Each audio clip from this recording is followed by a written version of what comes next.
Kalbine aşığım, kim bilirim anlayan, kırılına dönerim, anlasam da yaşamam.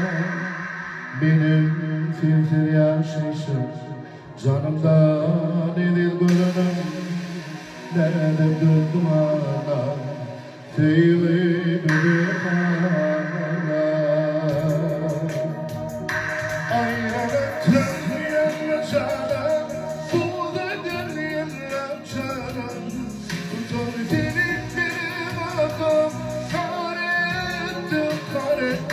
Her gece çekenlerdim, bu ömrümü verdim.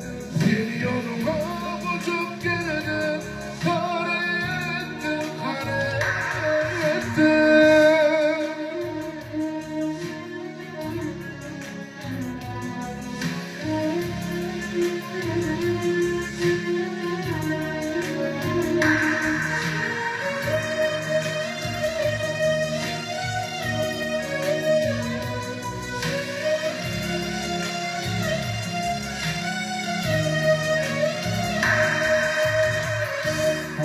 Dilim mutluya, her yerim ağlayan, pervanada bardarım, anlatımda yaşamım, benim yaşayışım, canımdan bir varanım, nerede döndüm ağlar, sevimi bir hala.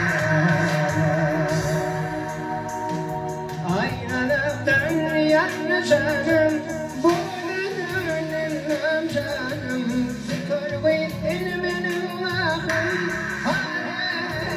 haretim, hep gecene çekyen derdim, bu ömrüme verdim, sil yoluma bıçak geldim, haretim, aynalardan yanacağım, bu dönüm canım, korbayıp benim